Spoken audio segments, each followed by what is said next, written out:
ও শেকল পরিয়ে আরও ৩১ বাংলাদেশিকে ফেরত পাঠিয়েছে যুক্তরাষ্ট্র। তাদের মধ্যে অধিকাংশই নোয়াখালীর, এছাড়া সিলেট, ফেনী, শরীয়তপুর ও কুমিল্লা সহ বিভিন্ন জেলারও কর্মী রয়েছেন। তাদের বহনকারী যুক্তরাষ্ট্রের একটি বিশেষ সামরিক ফ্লাইট ৮ ডিসেম্বর সোমবার সন্ধ্যায় ঢাকায় অবতরণ করে। ফেরত আসা ব্যক্তিরা জানিয়েছেন তাদের প্রায় ৬০ ঘণ্টা হাতে হাতকড়া ও শেকল পরিয়ে রাখা হয়। ঢাকায় হজরত শাহজালাল আন্তর্জাতিক বিমানবন্দরে এনে তাদের শেকল মুক্ত করা হয়।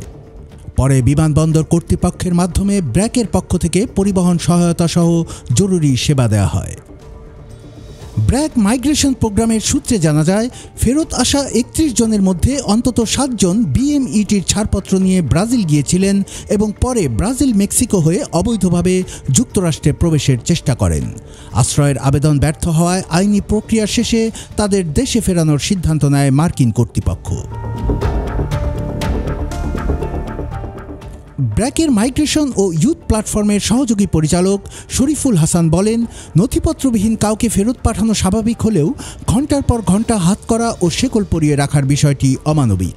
তিনি আরও বলেন, ব্রাজিলে কাজের নামে যাদের পাঠানো হচ্ছে তাদের অনেকেই পরে অবৈধ পথে যুক্তরাষ্ট্রে যাওয়ার চেষ্টা করছেন এবং এজন্য ৩০ থেকে ৩৫ লাখ টাকা খরচ করেছেন, কিন্তু ফিরেছেন শূন্য হাতে।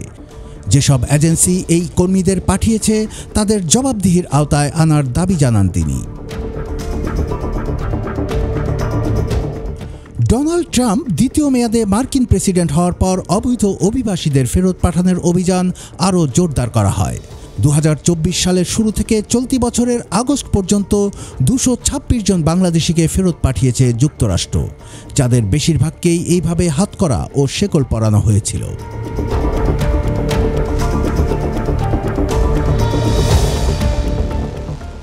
মার্কিন আইন অনুযায়ী বৈধ কাগজপত্র ছাড়া অবস্থানকারীদের আদালতের রায় বা প্রশাসনিক আদেশে ফেরত পাঠানো যায়। আশ্রয়ের আবেদন ব্যর্থ হলে আইসি তাদের প্রত্যাবাসনের ব্যবস্থা করে। সাম্প্রতিক সময়ে প্রক্রিয়া দ্রুত হওয়ায় চার্টার্ড ও সামরিক ফ্লাইটের ব্যবহার বেড়েছে।